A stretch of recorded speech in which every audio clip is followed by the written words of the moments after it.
आज मैं आपको सुनाने जा रही हूँ दूसरे व्रत की माता ब्रह्मचारिणी की कथा।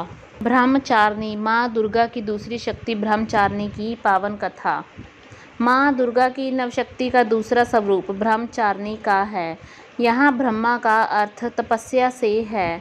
माँ दुर्गा का यह स्वरूप भक्तों और सिद्धों को अनंत फल देने वाला है। इनकी उपासना से तप, त्याग, वैराग्य, सदाचार और संयम की वृद्धि होती है। ब्रह्मचारिणी का अर्थ तप की चारिणी यानी तप का आचरण करने वाली। देवी का यह रूप पूर्ण ज्योतिमय और अत्यंत भव्य है। इस देवी के दाएं हाथ में जप की माला है और बाएं हाथ में यह कमंडल धारण किए हुए हैं। पूर्व जन्म में इस देवी ने हिमालय के घर पुत्री रूप में जन्म लिया था और नारद जी के उपदेश से भगवान शंकर को पति रूप में प्राप्त करने के लिए घोर तपस्या की थी। इस कठिन तपस्या के कारण इन्हें तपचारिणी अर्थात ब्रह्मचारिणी नाम से अभिहित किया गया। 1000 वर्ष तक इन्होंने केवल फल फूल खाकर बिताए और 100 वर्षों तक केवल जमीन पर रहकर शाक पर निर्वाह किया। कुछ दिनों तक कठिन उपवास रखे और खुले आकाश के नीचे वर्षा और धूप के घोर कष्ट सहे।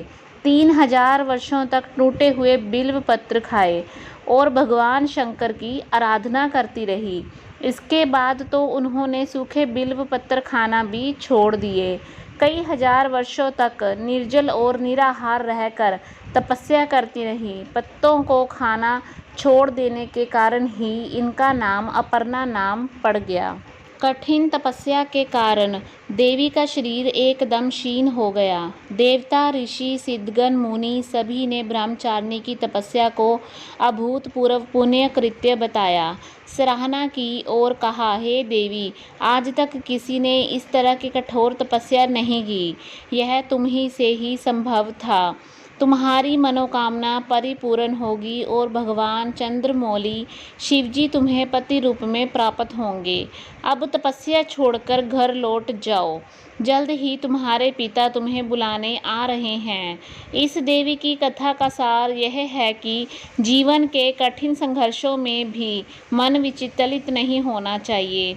माँ ब्रह्मचारिणी देवी की कृपा से सर्व सिद्धि प्राप्त होती है। दुर्गा पूजा के दूसरे दिन देवी के इसी स्वरूप की उपासना की जाती है। जय माता दी।